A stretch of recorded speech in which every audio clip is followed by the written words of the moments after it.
Hello everyone, welcome back. As part of the today's session, we are going to study another most important concept of Java 8 features, which is a method referencing. So what is this method referencing and how are we going to use this method referencing with an examples we are going to study right now. So the method referencing is used to refer to a method of a functional interface. So a simple example for this one is a functional interface is having an abstract method. Using a lambda expression, you are going to provide an implementation for that abstract method.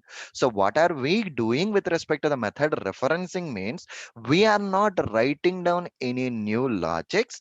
Whatever the existing logic is there, we are mapping this abstract method to the existing logic using this method referencing concept.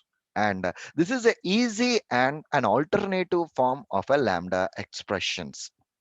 Okay, so this is an easy and as well as an alternative form of a lambda expressions.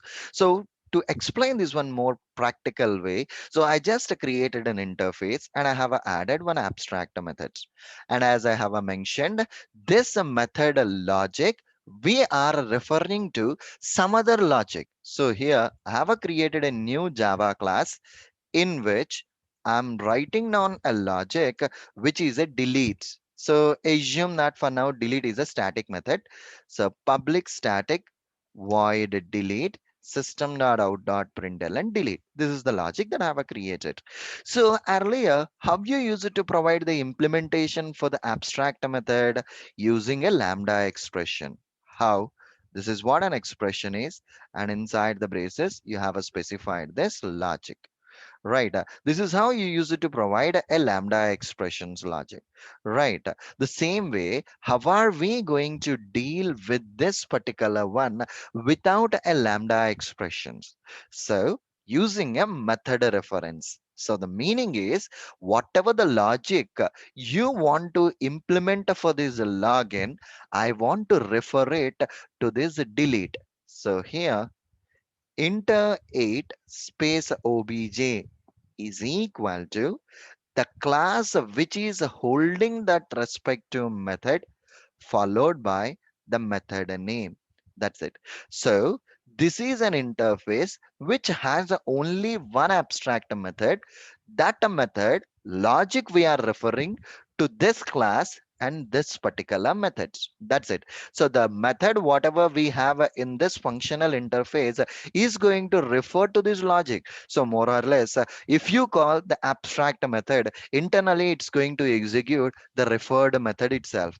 Obj dot my abstract method is a login. As and when I call my login method, internally it is executing the method that it's being referred, which is a delete method.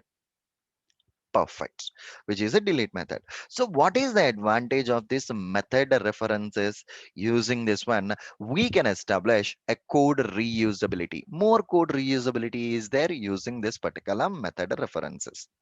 Perfect. That's fine. So here I have created a static method and the syntax to access the static method references is class name colon colon this particular method name. If you can have a look at here, the syntax, if I want to provide the implementation of my method or refer my method to a static method, this is the syntax. If I want to refer it to any non-static methods, you need to provide the object reference of the class which is holding that non-static method.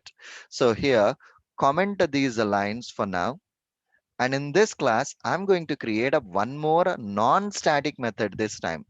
So the non-static method I'm creating as a create. Create is my non-static method and I have a logic also.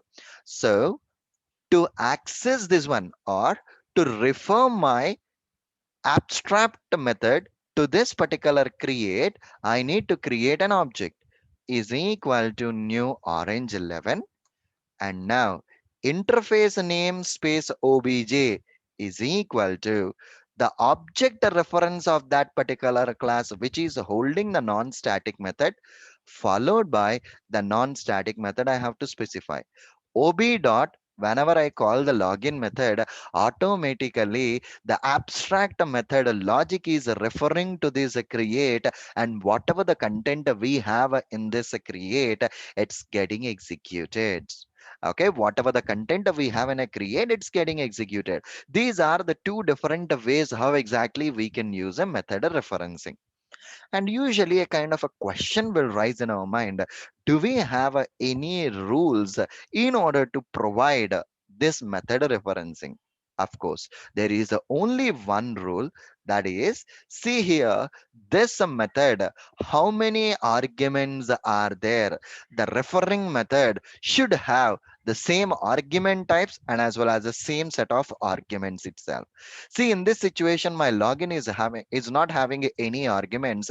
That's the reason it is referring to the create, which is not having any arguments. For suppose, if my create is having an integer argument, okay, if my create is having an integer argument, see, whenever I am providing a method reference, it is throwing an exception out over here. The reason is the abstract method is not having any arguments, whereas here the method that you are referring is having an arguments, which is having an issue basically. As mentioned, the thumb rule is the argument types itself. It's not going to focus about the return type and as well as the access modifier. The main point it's going to focus is about this particular arguments itself. Okay, this is all about a method referencing, guys. See you again in the next lecture. Thank you. Bye bye.